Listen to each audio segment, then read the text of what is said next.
Good evening, ladies and gentlemen. This is your host, D-Doss. I'm joined tonight by Henry, who you may have heard on Jeff Natalone's show. He's got some remarkable experiences that he's going to expand upon with us, and I'm very happy to have him join us today. What's going on, brother? Not a lot. You doing all right? Oh, yeah. Yeah, it's been a hell of a road trying to get hooked up and get it put together. We're going to talk about that, like the bad luck that's associated with Dogman. Yeah.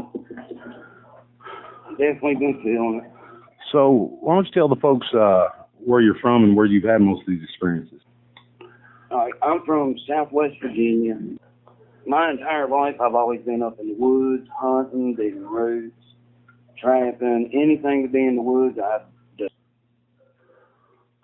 So you're just a regular outdoorsman. Yeah. A genuine outdoorsman, I should say, because you actually make a living from nature. I try as hard as I can. Right. So when did your encounter with this creature first start? Like, what was the very first encounter with Dogman, or the creature we know as Dogman, in your life? The very first encounter I had, I didn't know it at the time, but I was about 4 or 5, and I found a claw. And it was up in the field behind my dad's house. And me and my older cousin, he was a year older than me, they raised us like brothers. So me and him were bored, and we just wanted to go play at the creek one day, look for holidays or whatever. Whenever we get to the creek, I see, look, I guess something, the ground was scuffed up. We sitting there looking at it.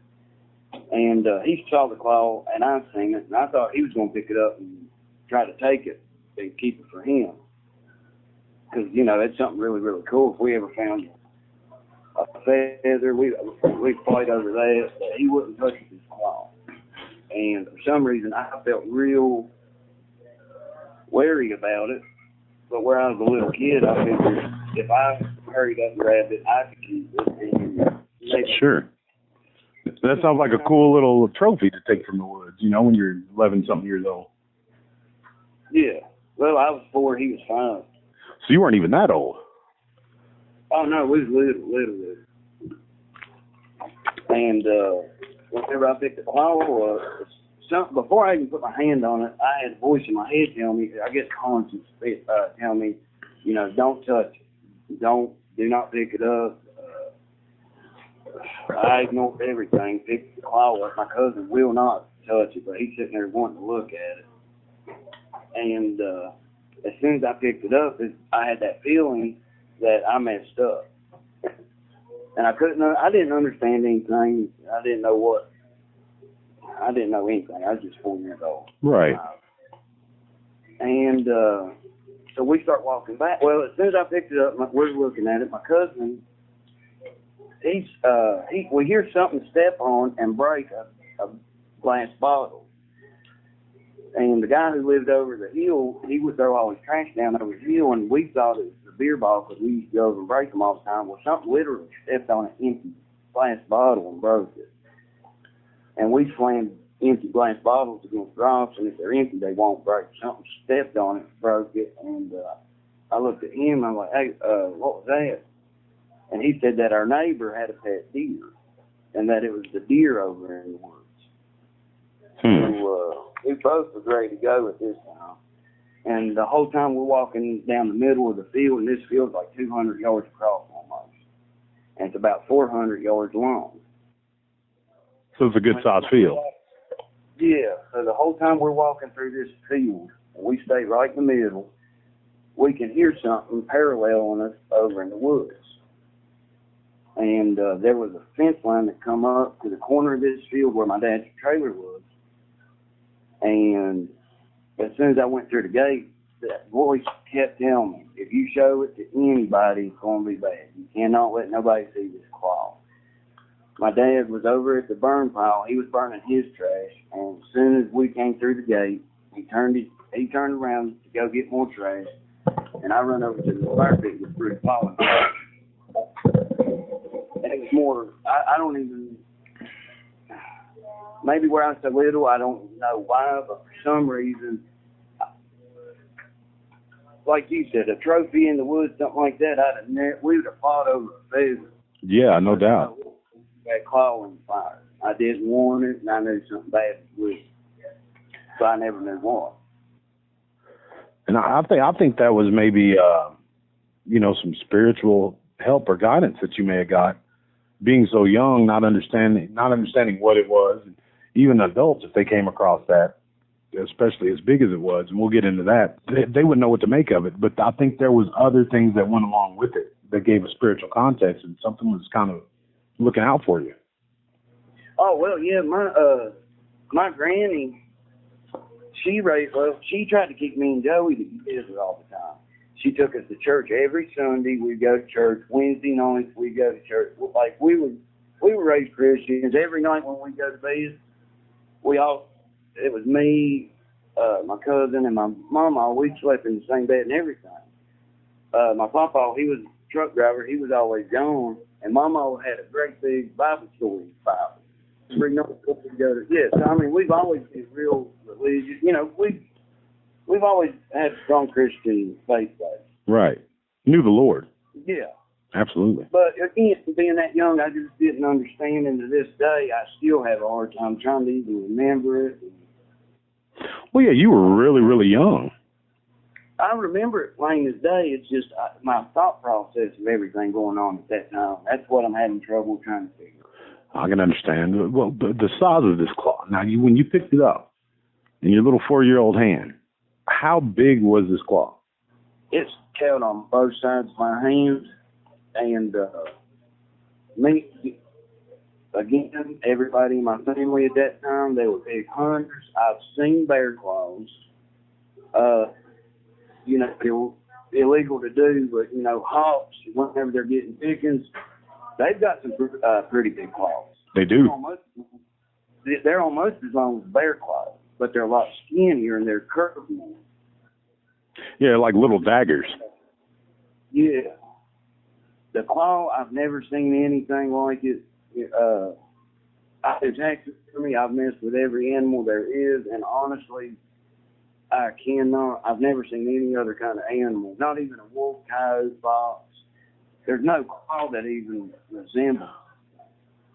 It was a lot straighter. It did have a slight hook on the end of it, but it wasn't too straight, if that makes any sense. It does. And like you said, you growing up and becoming a taxidermist and dealing with all types of predatory animals, to not see anything that compares to that, especially in that area, that in and of itself is pretty strange. Until you start getting into some of the other activity you've had. So what was the next one? All right, so after that, I'd say, now, the family farm where my grandmother raised me, our whole family lived on it. My dad, he was merchant marine. He was out on a boat for like years at a time. Well, I was probably 6 or 7. And me, Joey, and my dad, we rode up on we rode past the field up to the old iron mine. And these are just pit mines where they dug out beside the mountain. Right. And we used to, whenever Dad would come in, we would go up on the hill. We would set box traps.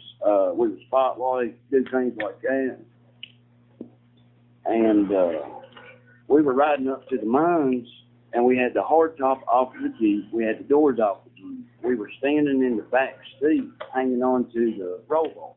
And how old were you at this time? I was 6 or 7, and my cousin, he's only 1 year older than me. We're exactly a year apart almost. So still pretty young and experiencing this heavy stuff. Yeah. But okay. So we were going up the road, and on this old logging, well, they call it a logging road, but like I said, it was an iron ore mine. We're going up this road. You can't turn around anywhere on this road in a vehicle. 4-wheeler, you can do it, but it's kind of hard. You got to ride up on the berm or whatever. And as we're going up through there, we get into a curve, and when we go through the curve, there's a log thicket. And all of a sudden, there was a turkey that came. It wasn't flying, but, the best way to describe it is a turkey comes flying into the side of the Jeep and literally knocked me and my cousin down in the back seat. Knocked us on our butt. And the turkey just looking at us like it was stunned or something. And, well, my dad, he's turning around wondering what the hell happened.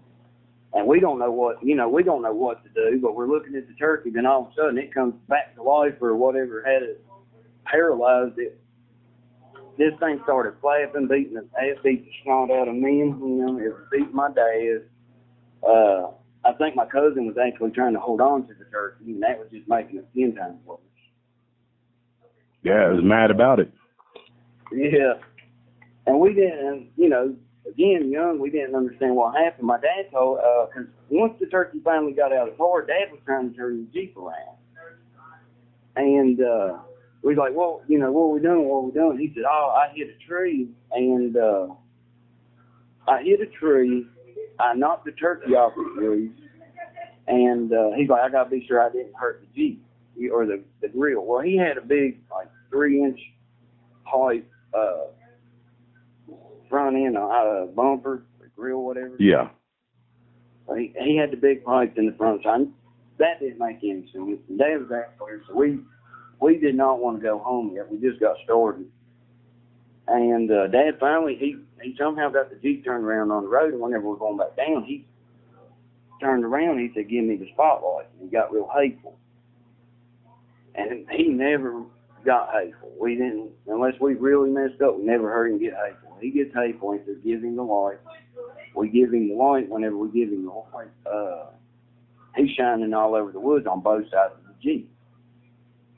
Now, I couldn't figure out what was going on. My cousin, he was playing with a light-up ball, and I'll never forget it. He was sitting there just playing with that thing, and it would flash red light or whatever in it. Yeah.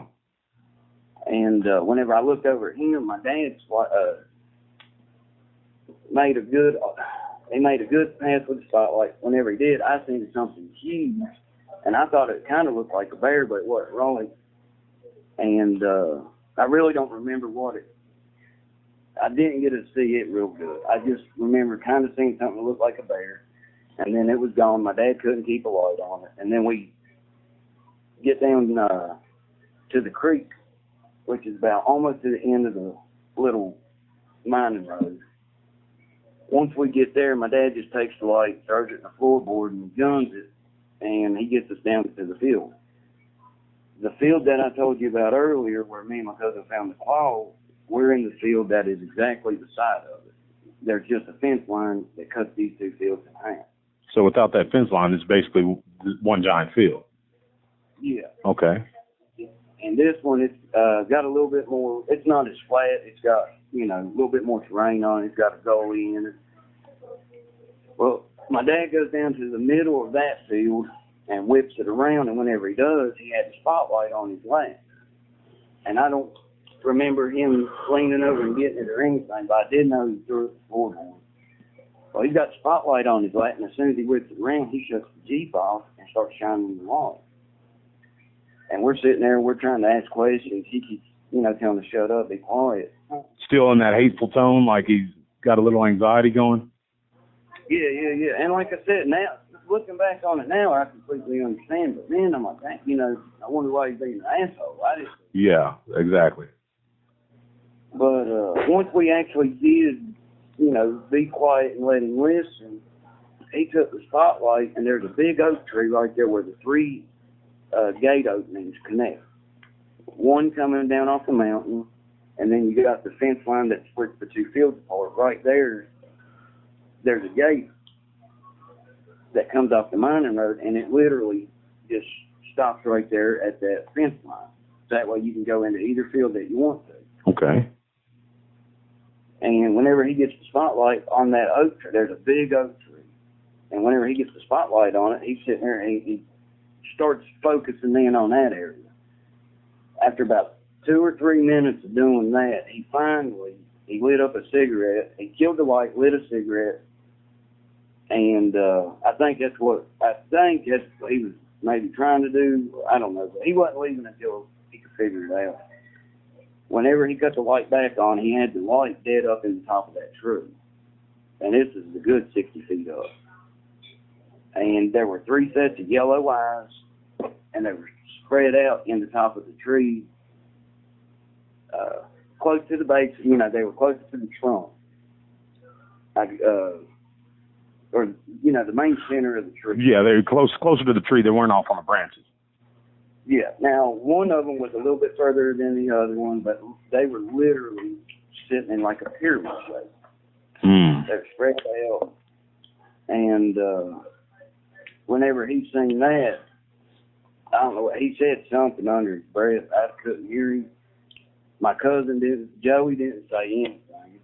And I'm sitting there. Start asking all kinds of questions. Joey just sat down in the back of the Jeep and Dad said, let's go home. And then from that day forward, it was like, we don't talk about it. My cousin, whenever me and him would be by ourselves, I'd ask him, like, hey, man, what is that? And he's like, I don't know. He said, this used to be an Indian. He said that there's Indian graves on the land, and back in the day, Indians used to live there. And he associated it with maybe being haunted or something. Right. So he didn't want to talk about it. And this is conversations with you and your cousins, like after you grew up and actually started looking back on it? Well, that was actually whenever we were kids, but whenever we grew up and I asked him about it, he'd have to, if me and him were just hanging out or whatever, he wouldn't even talk about it. But now if we were sitting around drinking like wild turkey or vodka or something like that, if we were drinking any kind of hard liquor, I could get him to open up a little bit, and he would start being curious. He would never be curious about it if he was sober. Yeah. And that's indication of it being something traumatic for him. Yeah. But I didn't know. Right, of course not. You were young kids. And especially, your dad being an outdoorsman, much like yourself. And I can tell you this from experience, especially at that young of an age, you look to your dad for any kind of guidance or any kind of little signs in him of what's going on out there, since we wouldn't understand it all. Yeah, that's like whenever very first time he took us hunting, he took me and Joey hunting, and he told us, like, you gotta be quiet, don't talk, just do what I do and pay attention to me, exactly like you said. Watch him and do exactly what he does. And that's how that knowledge is passed down. And he would give little signs, or he would like kind of grunt. Like if we done something bad, he would kind of like grunt or just sag his shoulders a little bit. Yeah. And we know his stuff. And that's something you never want to do, especially being the son of a hunter or something like that. That's worse than anything, knowing what you're supposed to do and then disappointing him by not doing it. So I understand what you mean. And that would actually, for me, that would add to the scariness of the situation, to see him have a little bit of anxiety, a little bit of worry and anger at the situation. Well, whenever I was a kid back then looking at it, I didn't care, I didn't care if King Kong or anybody or anything come down off the mountain. I'm with my dad, and it's going to be okay. That's how I was. Yes, sir. Absolutely. I didn't see it, until looking back on it all these years. I've talked to him about it since then. And he does not hunt anymore. He's not go in the woods. I don't know, me and him, we got a strained relationship. So do you think that his lack of going in the woods when he would go so much before when he was younger, do you think that has anything to do with these creatures? Well, I got in some trouble back in 2012, and it was 2013. My dad came and visited me, and whenever he came to visit me, he told me that he had my nephew. And my nephew was probably about 4 years old, and they had a side-by-side, and they had a Cocker Spaniel. They went to the mines, and Dad was wanting to show Kent and all this stuff. And whenever they get up there, Dad said that there was a rattlesnake or something, and he almost stepped on it. It almost bit the dog, and he was trying to tell me not to go back up to the mines and all this good stuff. And I could see straight through it. I knew something wasn't right. And my nephew, he was sitting there, he was talking to my old man, and he didn't even, I kept asking him, I'm like, did you even see a snake? So I knew my dad seen something happened with him up there, and I really think that was the point in time whenever it messed with him the most. Everything else he'd always blew off and he'd always went back. But whenever I was gone, something happened to him and he ain't talked to me about it. But where my nephew being so young was with him, maybe that had something to do with it. I don't think. Yeah, I mean, that's as good a guess as any. You know your father, and like you say, he sounds like a tough old school dude, outdoorsman. And y'all grew up in a part of the country where you have to be an outdoorsman, basically, right?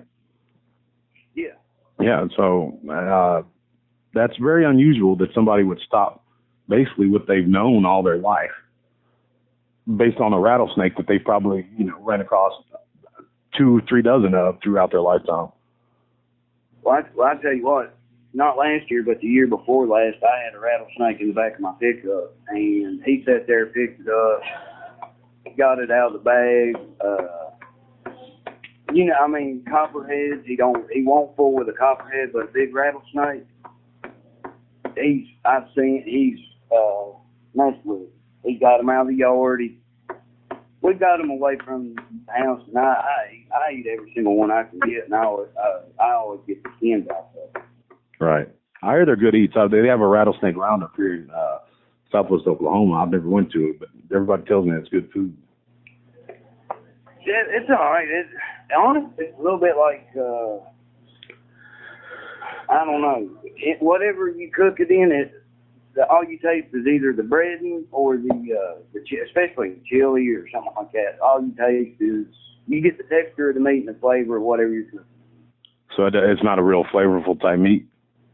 No. It's, if you smell it whenever it's fresh, it kind of smells like fishy chicken, like a very, very light fish smell. That's interesting. But going back to your encounter. All right. You're 4 years old, you found this claw. A couple of years later, you're in the back of the Jeep with your cousin. Your dad's driving. It sounds like to me that something was thrown at the Jeep. The turkey. It sounds like the turkey, what didn't fall out of a tree, but was thrown at the Jeep. And even in your young mind, like when he told you that, it sounds like you had a little bit of apprehension to me. Like, did you like, you didn't hit a tree. Yeah, that and like the turkey, whenever it hit me and Joe, its wings were closed up. And I didn't know what it was. It felt like my dad took, I didn't know if my dad took his arm and swung it back and knocked us back down in the seat, like, sit down, we're getting ready to wreck. I didn't know what, it was that sudden and it was that big of an impact. And somehow that roll bar, the way we were standing, I don't understand. I always thought it come in from the side, but since you said that, maybe it could have come in over top of the windshield. I don't know if he had the windshield. The windshield was up, so maybe it threw it over the windshield and it came, I don't know. Yeah, in those type of situations, it all happens so fast. I understand that. But I do know after thinking about it and everything else, I know for a fact that it was throwed, and whenever it was thrown, it hit us. The turkey wouldn't move; it just laid in our lap, and so it sounds like there was some force behind it. I've run on a tree, turkey jump out of it or something like that. They're not going to knock themselves out. Not that I've seen. Maybe somebody listening has ran into that before, but it sounds like it had some velocity behind it. Yeah, well, we weren't, at that time I was 6 or 7, and like I said, I was standing up in the seat holding on to the roll bar. My cousin was right beside me. It hit both of us, and it was hard enough to put us down in the seat and for the turkey to still be on top of us, and it scared the hell out of everybody. I imagine. But after the shock wore off, the initial, getting hit with it, my cousin, as far as feeling fear or anything like that, afterwards, my cousin was trying to keep the turkey. We've raised deer as long as I can remember. We've always had a pet deer where we bale hay. Right. We've always raised a deer every year, groundhog, rabbits. We've had all kinds of different pets, and I think that's what he was wanting to do. We'll just keep it and raise it up. Yeah, and I mean, me and him wasn't. He was trying to hold on to it. I was just trying to get away from him because it beat the hell out of me. I can understand.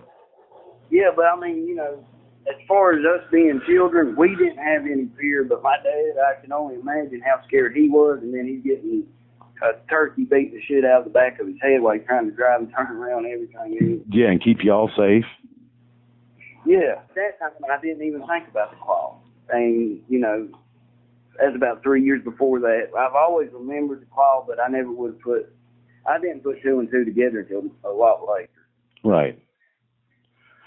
So your dad, I'm guessing at some point in time explained how it was Indian burial ground. Did you ever hear any of your other folks talk about strange occurrences happening because there was Native American burial grounds there? My uncle and his wife, they actually split up because she said that she seen some kind of, she said it's a ghost, a big outline or something in the hallway whenever she got up to use the bathroom, and that put a lot of strain on their marriage. Not only that, but several other things. They ended up splitting up. But that was one of the things that she did say that pushed her away, was seeing, I guess, a ghost in the hallway messed with her real bad. And so did she talk to your uncle about it, and he just kind of shoved it to the side, or? Yeah. Now I don't know if this is true or not, but whenever we was little, my grandpa, he said that whenever they were clearing out the land for my uncle to put his trailer in, that the excavator uncovered some bones, and they shut everything down. And my papa, back in the day, he knew everybody.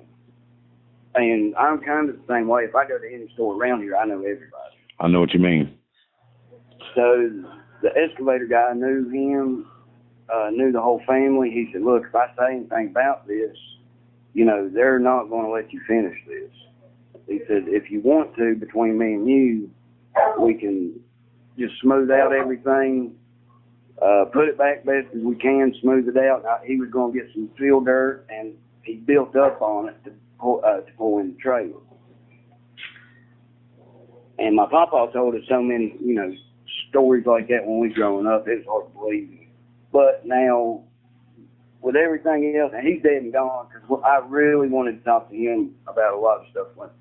Where I was gone, I really wanted to ask him a lot of questions after I had time to sit down and think about it. Right. When we get older, you know, and I've experienced the same thing.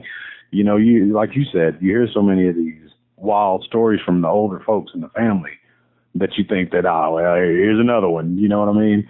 You don't give much account to it, but then when you start seeing and experiencing that stuff for yourself in the same area they say it's happening, yeah, absolutely, you know.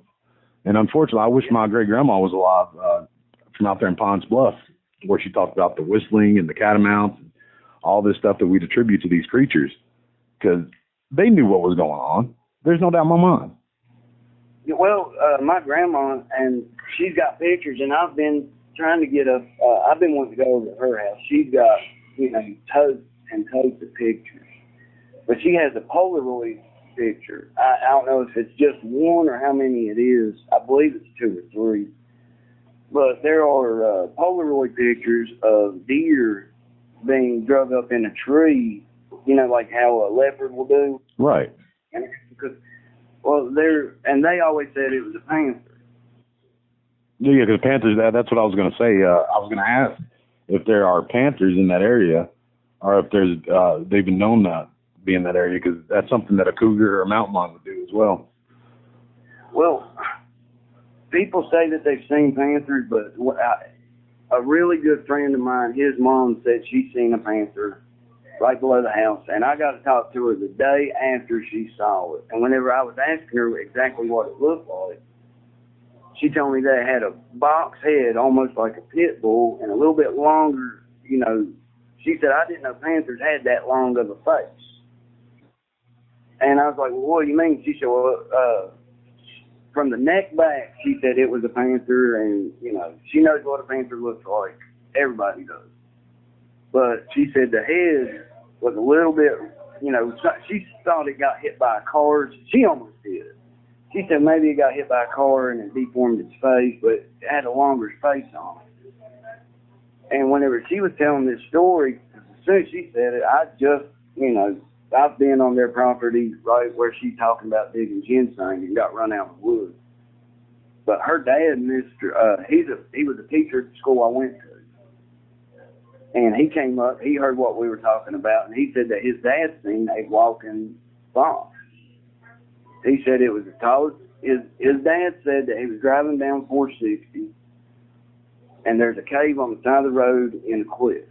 And he said that he seen a fox. It looked just like a fox, except it was way too big. It was as tall as he was. He was driving down the road, and he said it was a fox standing on two legs as big as he was. And he told that story right in the middle of the Panther story. And you said this gentleman was a teacher? Yeah, he was a substitute teacher, and he was also the in-school suspension teacher. Huh. So it really, he wouldn't, I mean, what would be the use of him making up some cockamamie story? Yeah, and whenever I was in middle school, he was, the detention teacher. They called it in-school suspension at my school. Yeah, that's what we had that in mind as well. You still have to go to school, but you're going to do some extra stuff and. Yeah, you're getting off scot-free when they kick you out. That's how, Exactly. But whenever I went to in-school suspension, as long as I done all my assignments, I would get every assignment for every period all at one time. And I would sit down, I would do all my work, and, Mr. Fields would check it. And he's an extremely intelligent man. He would sit there and read biology books. He would read horticulture books. This man studied anything and everything, just in his spare time for fun. So he would go over and check all my work that I had, that I was supposed to done that day, and I would be done in usually about 2 hours. And the rest of the day, I would get to sit there and talk to him hunting stories, or if there were other people in school suspension, he had a bunch of hunting magazines. Sounds like a cool teacher. Yeah, he was, but I mean, there's a kid didn't stand up for the Pledge of Allegiance one time. And you don't do that. He's very respectful. I'm not for sure if he is a veteran or not. I never asked him, but I still talk to him pretty regular. Every few months I talk to him. I need to ask him if he's ever a veteran, but you do not disrespect the flag. You do not disrespect our country. Amen. Or God, anything like that. He's extremely, Even if he's not a veteran, though, that's the kind of era that those folks came from. You know what I mean? It was unheard of. And that's what you're saying. I don't know if he is a veteran. That's just how people around here are. Right. Respect things. You have to have respect. And I learned a lot off Mr. Fields. So it sounds like a stand-up God. Yeah, and he's got no reason to lie. And it's right. His father that told him this story, and he just figured, since I've been curious, check this out. Yeah. Wow. Really intrigues me about what you're dealing with. And I hate to use that word intrigue, but all these encounters and all this activity seem like it's in the same area, and it seems like it's been there for a while. And we hear that a lot when you hear about the Native American or Indian burial grounds and this strange activity with these creatures. Yeah,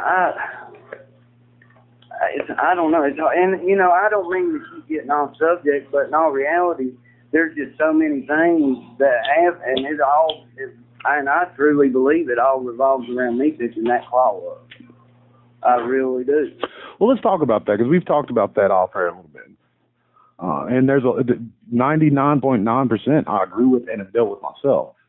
It does seem like when you come into contact with these creatures, and it becomes more than a single encounter, that there's weird type of negative, bad luck that comes along with it. Yes. That's like, speaking with you, me and you went back and forth on phone tag, and it was always one thing or the other. Yeah. We finally hooked up. We talked for like 2 hours? It's a great conversation. Made a new friend. but then we buckle down, try to get something recorded, and then the recording messes up or something like that. And I don't like, I'm like you. I don't believe in luck or chance or anything like that, really. And like I said, you've dealt with some of that kind of stuff, like with your ginseng and you going out and trapping. You want to tell the folks about that? Like they're like tearing down your traps or something like that? Just here recently, there's coyotes. It was about a month ago. Now, last night it snowed, so we ain't had the windows open here. We got the heat on and everything. But about a month ago, we had the windows open, nice warm night. And I live in a kind of small trailer park, but we're in the middle of the woods. And there's cow fields off to the far, let's see, it's the south side of the trailer park. And windows is open. I hear coyotes just going crazy. All the dogs are barking. Then all of a sudden, it sounded like maybe they got into a fight with a dog up on the hill. I'm not for sure, but everything shuts up. But regardless, as soon as I heard it, I knew where they passed through at the fences. So I went and I got some snake, and I went over there. I took my little puppy with me because if I take her with me, honestly, coyotes eat dogs, so I'm using her as bait, but I would never let them get a hold of her. Right. Yeah, I understand exactly what you mean. She is. She's scent, she's bait, everything. And I've been setting the snares or whatever, and I literally tie them up in the fence with blades of grass. I don't use wire because I've had, wire can malfunction. But if you take a fresh piece of grass that's long enough and wide enough, you can tie a snare up and hold it in place easy.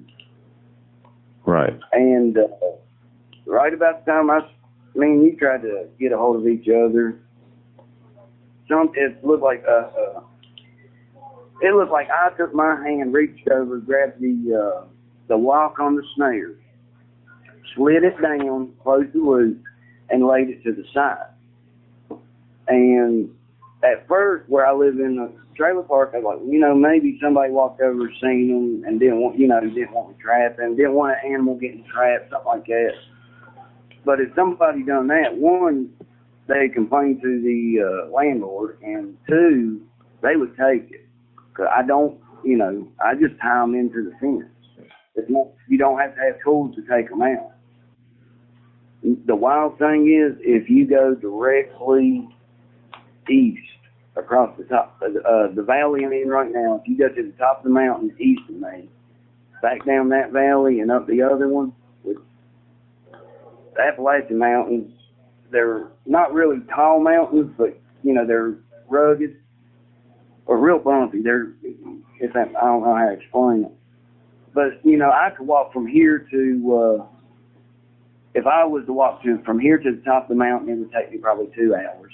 And it would take me another maybe 4 to 5 hours to walk down that mountain and up the other side of the mountain. And on the other side of the second mountain, I'm almost perpendicular with my family farm. Wow. Whenever I look at it on GPS, I'll do a screenshot and show it to you. I'm almost perpendicular with my family farm. And there's not a lot of development in between? No. You got one small valley, and it's Grattan and Clear Fork. There's like 2 or 3 subdivisions in the whole area. One's on East River Mountain, and that's where the really, really rich people buy houses, or they'll build huge houses and live in it like 2 weeks out of the year. Right. So it's not even really occupied throughout the year. No, there's a water treatment center over there, but it's not even a treatment center. That's where they got retaining ponds, and that's where the town gets a lot of their water from. And you hear that a lot. And I know there's a river close by, so all the elements are there for these things to be occupying a wide area. I'm at the headwaters of the Clinch River. The Clinch River, it's a pretty big river on down towards Tennessee and everything, but right here it's a little creek where you can jump across in certain spots. It's remarkable the nature of these things, how they are like top tier predatory animals, but the intelligence they have, like you said, and you know your business with these snares, how it looked like a finger. So this wasn't an animal that came by and brushed up against it or some hog or nothing like that. No, I've said, whenever you're setting snares, snares are very, to an extent, they are very animal, target animal specific. If I want to get a coon, I set my snare low and wide. If I want to get a fox, I bring it up to about 6 inches. The center of the snare will be at 6 inches, and you'll have a 6-inch loop. If you want a coyote, you'll have 8 inches up and an 8-inch loop. And I mean, a fox will go underneath the coyote snare, and a coyote will hit the fox snare with its chest. It's all the same snare, it's just in how you set it. Right. But, you know, setting it at these certain heights, I've had non-target animals bump into them, step on them, deer stepped in them. And the main thing that makes these snares work is where they're aircraft cable, they grab hair. That's the main thing that's the main reason that they work so good. And there's never any hair, there's never any fur, nothing. It's like I took my hand, just let it down, closed the snare, and put it to the side. I've set snares before trapping season comes in. It's completely legal. You can go out and you can put foot traps, snares, whatever you want to, and have everything set up. So that way on opening day, you go through, you open your traps, and you actually set them and put bait in a hole, which you can put bait in a lure in a hole year round. And that way they're accustomed to coming in and working your set. And same thing with snares. If they're going through a fence, you can take your snare, hang it up in the fence line up above where you're wanting the snare, so that way it's weathered, it smells the same, there's no new scent. And see, I've never tried before. You've taught me a lot, just in the handful of conversations we've had. So I lean on your expertise when you say that the way it was pulled down and set aside, that obviously anybody listening is going to know that you know your wildlife, you know your animals, that this wasn't some sort of an accident. Yeah. No, honestly, it was almost as if I second-guessed myself for a second. Because that's how that's how I'll preset my snares. I'll take the loop and I'll move it down, and it'll only be an inch wide, and it's got a deer stop on it. And I'll hang it in the fence. It looked just like how I would have done it. And that's why I thought maybe, you know, somebody's seen it and they didn't want an animal getting trapped. But if somebody's seen it and didn't want an animal getting trapped, one, they're going to wait on me until I'm going in or out, which I've got permission and all that. But there's people that are like that. Yeah. I don't mess with them. I don't do it. I try to respect them and go on.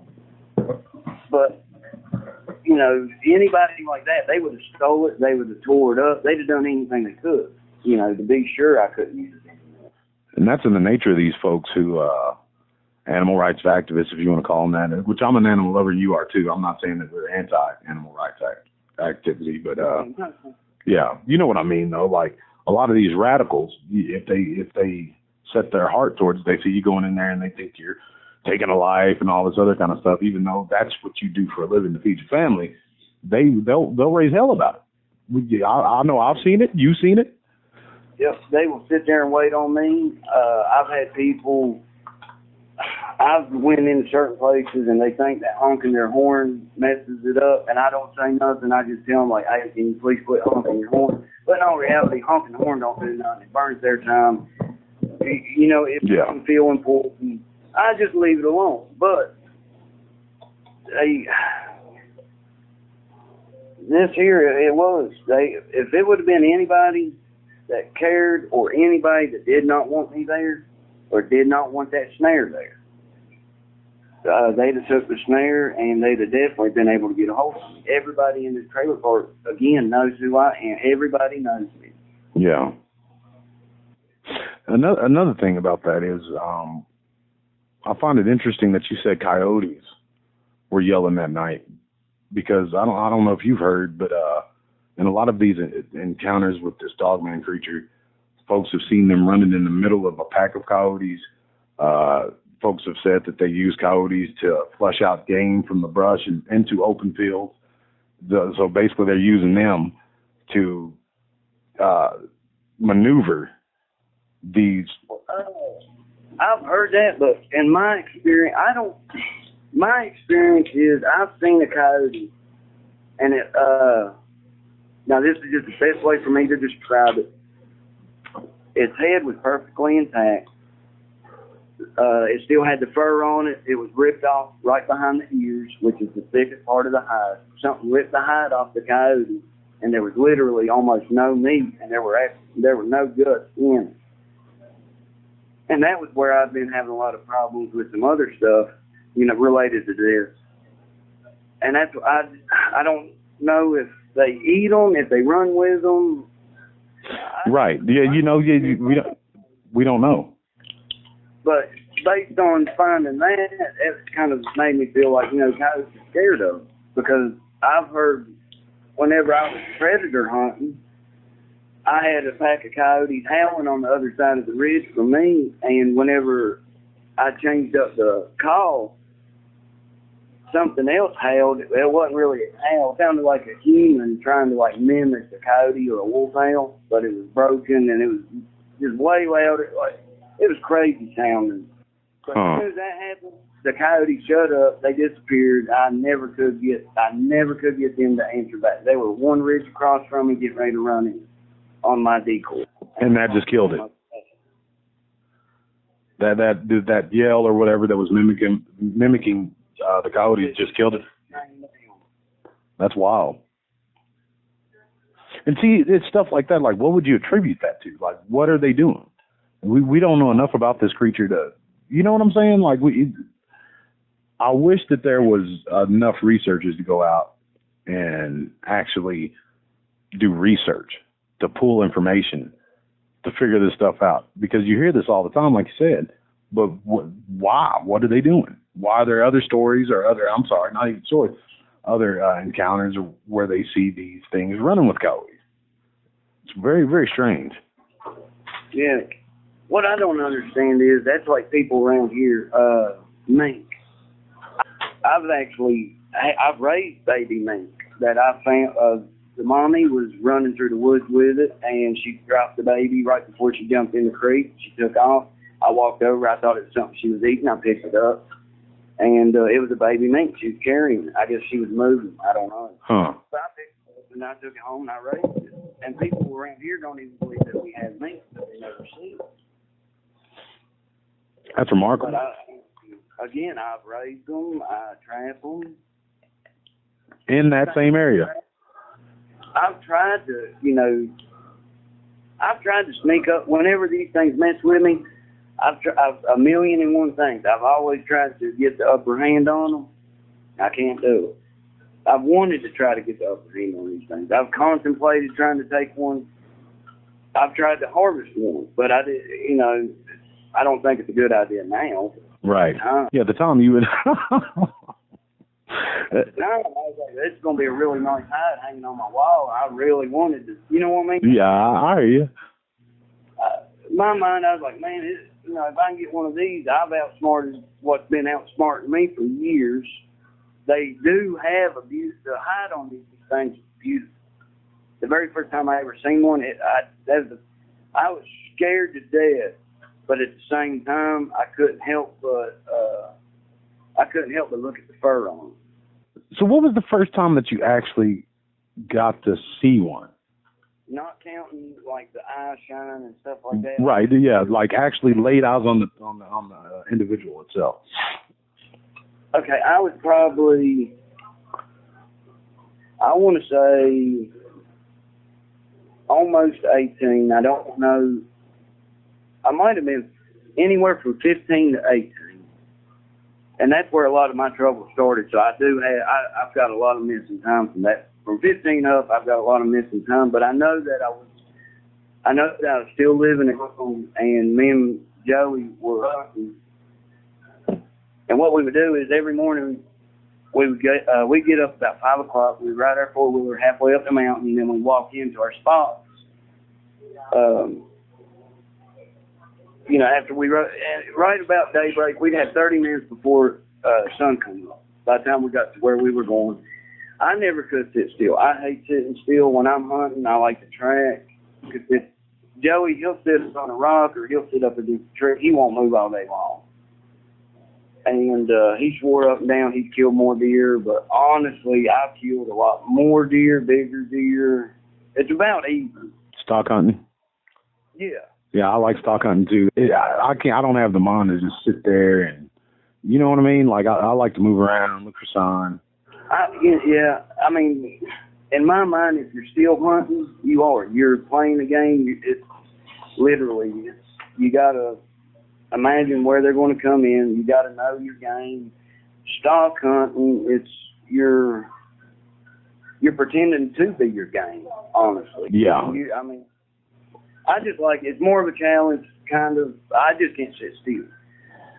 No matter what, at the end of the day, that's the only reason I stopped hunting. So I'm sitting there, and my cousin, he would sit on one side of the ridge because the deer always come through there. Where he still hunts, he knew where they come in from.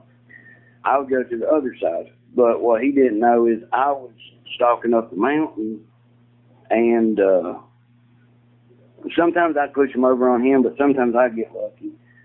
But this morning, we got up there to our normal spots. We smoked a cigarette. We talked about what time to meet up.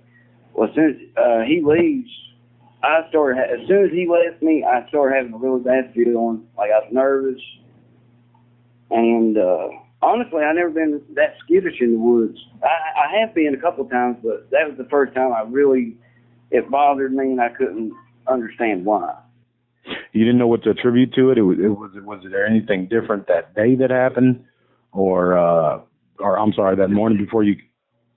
No, up to that point, nothing other than, Joey leaving.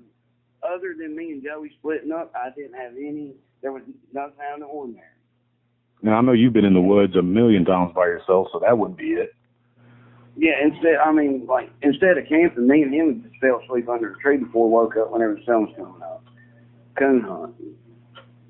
Or just being being out, setting traps, drinking, whatever. Sure. We usually pass out under a tree and then wake up and go home and do it again. But that morning, as soon as Joey started walking over his side of the ridge, as soon as he walked away from me, I started feeling it. But whenever he got out of my saw, it really bothered me, and I couldn't figure it out. So I went a new way. Instead of making him think that I was going to go over here and sit, I let him know I went straight up the ridge in between us. And I would take a step and I would look around. Well, anyway, I get up through there and I get onto a rock bar. And I'm standing at the rock bar, smoking a cigarette, waiting on the sun to come up. I start seeing through the trees a little bit. And still had that nervous feeling. I get through the rock bar and I get into some really, really thick leaves. And it's almost like a little hickory flat or something, but I'd have to take one step, stop, look around, be sure I didn't spook anything. I'm trying to be as quiet as I can. And I was in a little funnel at the top of this hickory flat. I was almost at the top of the funnel, getting ready to top over the mountain. And every step I took, I scanned 360 all the way around me. And all of a sudden, whenever I took a step, there was a blowover up above me. It was huge. I don't know if it was a bull pine that died or what it was. But for some reason, whenever I looked up, took one step, whenever I looked up, I didn't do my normal scan. I looked directly at the pine, and there was a dogman standing there with his hand on top of the tree. The log blowed over. And it was just sitting there looking at me. And the hand on it don't remind me, it kind of does remind you of a raccoon hand. But for some reason, that was the first thing I stared at was the hands sitting on the stump. I didn't want to look at its face. And how far away did you say it was from you? I was almost to the top of the funnel, and it was probably 40, maybe not even 40, 35 to 40 yards up above me on this funnel. That's a hop, skip, and a jump away. It take a handful of steps to be right in your grill. Yeah, and I had a 30-30, and I didn't carry it on my shoulder. Whenever I was stalking, I'd always keep it tucked up under my arm, and I never raised my gun. I don't know. It was like I didn't act normal at all. As soon as I seen this thing, I didn't want to look at the face. I'm staring at its hands. There's a million things going through my mind. And then all of a sudden, it's like my mind came back to normal. And the first thing that came up was, how did it get here that quick? Because, like I said, every step I took, I scanned 360. But after I got over that little bit and I'm looking at it, I'm trying to figure out what it was. I don't even think that came to my mind. I didn't know what it was. I didn't think in a million years it was some guy in a suit. I knew, that I never thought that. You knew it was a creature? Like, when you looked at it, you knew it was a living being? Yeah, I knew it was an actual animal. Because somebody asked me one time if somebody could have dressed up and been up there. But I'm looking at it. It had really, really tall ears. It had like Doberman Pinscher ears. The face on this thing, as far as pictures go on the internet, but back then I couldn't compare it to anything. But the face on this thing is almost like the things on the internet, the pictures on the internet. I haven't seen anything too close. Some of it, now there's 2 or 3 pictures out of all the hundreds that do resemble it. But in my mind, this thing, it really does have like a bear-like face. It's a really kind of fat face on it. But now the teeth, you could kind of see the teeth sticking out. They were really, they were shiny. I could see the white where the fur was. Everything on it was solid black. And it was so black it almost had like a rainbow sheen to it. Like a slick type of texture? Or? Oil on water kind of thing. I got you. And whenever I got to this point, like I said, I just started getting to where I could see through the trees. And then whenever I got into this, that was at the hickory flat. The sun just made, if there was a deer jump up, I could see the white on it, and I could go from there. Yeah. But whenever I know it was 5 minutes within passing that, I'm sitting here looking at this, the sun, I don't know how long I stood there, but I could see this thing, I could see it shine kind of. It was a little bit shiny. Had a rainbow sheen to it, a beautiful hide, massive head, and its back legs I couldn't see, but I could tell that it's standing up where it had one hand sitting on the wall. The other hand kind of was stretched out a little bit. It's not like it was reaching for me or nothing or pointing at me. But it was just kind of like stretched out maybe towards like in your direction. So if it wanted to drop to all fours, it'd be there in a moment? Okay, yeah. Okay, now that, because I've always thought it wasn't really like it was reaching or pointing. But yeah, you're right. If it had its leg ready. If it wanted, if it wanted to jump over the log, land on that leg and take off, it'd have got me. Yeah, and the only reason I say that is, I got a pretty big dog, and I've seen him pull himself up or push himself up with one paw, and that other paw be sticking there to grab himself whenever he drops down to all fours again. So that's pretty interesting. I've never really heard that before, outside of regular canine. Like I told you, I'm not really a dog person. I haven't been around dogs. Right, you're a cat dude. Yeah, and honestly, maybe all this stuff that I've seen whenever I was younger, maybe that's why I am a cat dude. Maybe. I never thought of that. Maybe you're right, bro. But, I don't know dog behavior that much. But I've never thought about that. And it would, that does make a lot of sense. And see, you've never, this part of it, I don't think you've ever told me, have you? No. It's just as you were describing it in my mind's eye. That's what I was thinking, because. No, you're right. You really did. Like, I believe you're 100% right, man. I just never could understand it. Huh. And that's, and like I said, in my mind's eye, that's what I was saying, something that could walk and run upright, but it's probably faster and more efficient on all fours, which you hear a lot of that in Squatch and these Dogman creatures. And maybe it happened upon you when you happened upon it, and it was just trying to see what you were going to do. And it was in that, you know what I mean, that type of position where if this dude raises his gun, I'm darting in. Yeah. Yeah, man, I really appreciate you saying that. And it's just speculation on my part, but that's what it sounds like. So I think you did the right thing. And this is why I wanted to talk to you and why I want the people to hear you, because I've experienced one of these creatures only once. And I had multiple experiences with Bigfoot before that.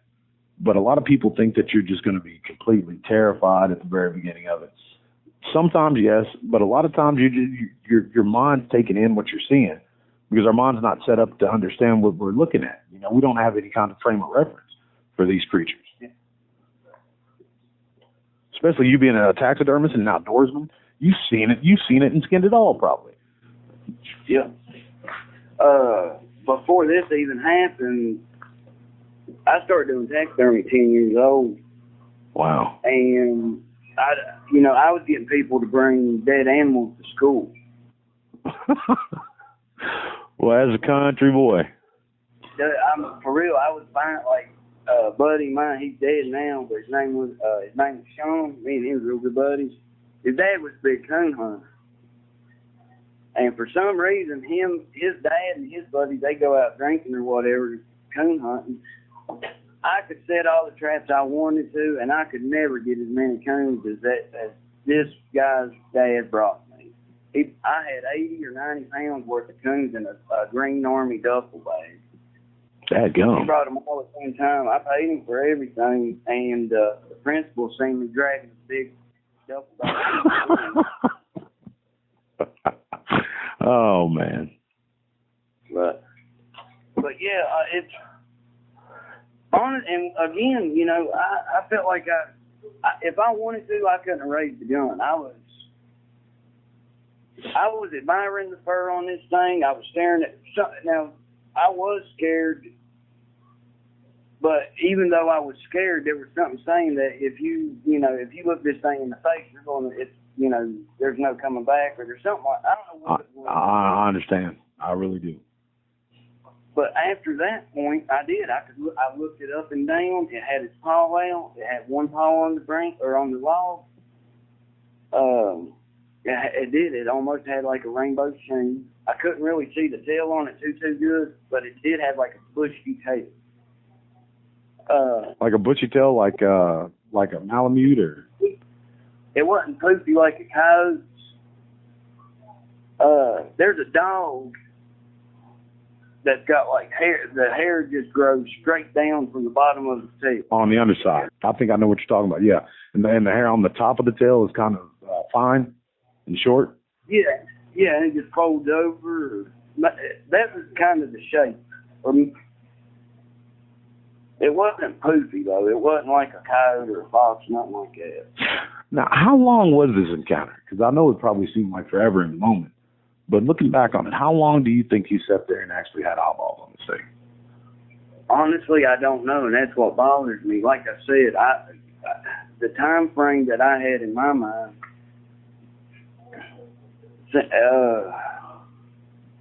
from the time you can see through the trees to where you can actually see details on the deer, that's like a 20 to 30 minute window.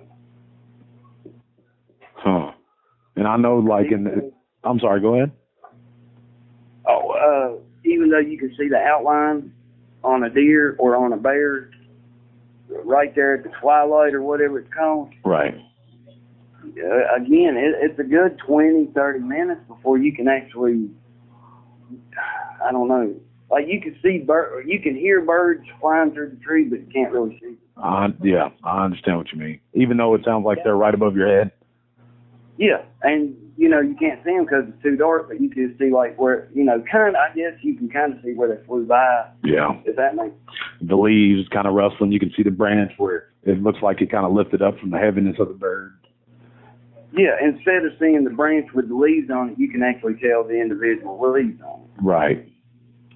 So, in my mind, whenever I first saw this thing, the timing was off because whenever, like I said, I looked around and I looked down to take my next step, and whenever I took that step and I looked up, I was still kind of in that dark twilight. But whenever I looked up and I seen this thing, I could see all kinds of details.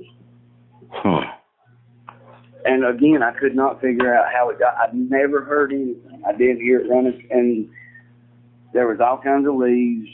I never did hear it. There was nowhere near that log that it could. If there was no holes anywhere near the log, it couldn't have been inside the tree. It wasn't hollow, unless maybe it could have dropped down from a tree limb. That's what I was thinking. Do you think, like, did you? I guess you obviously didn't hear any rustling through the trees, right? No, and there wasn't no. Even though there wasn't no leaves, you still hear branches moving. The branches bumping against each other makes noise. Right. And sometimes even on a lightly windy day, it sounds like there's something in the trees. I've experienced that when you get out in these hollows and stuff in the fall when there's no leaves on the trees. So. Yeah, and I really do. I take pride. I'm really kind of proud of the way that I'm familiar with all this stuff, but these things have really messed up my whole perspective on everything. I understand. And that leads me to my next question. Would you be willing to join us for a part 2? Because we've just hit the tip of the iceberg with what you've experienced. And there's a whole lot more. Well, Henry, until that time, I sincerely appreciate you from everybody who's associated with Dogmancams and our great audience. And folks, we hope you enjoyed, and we'll see you on part 2.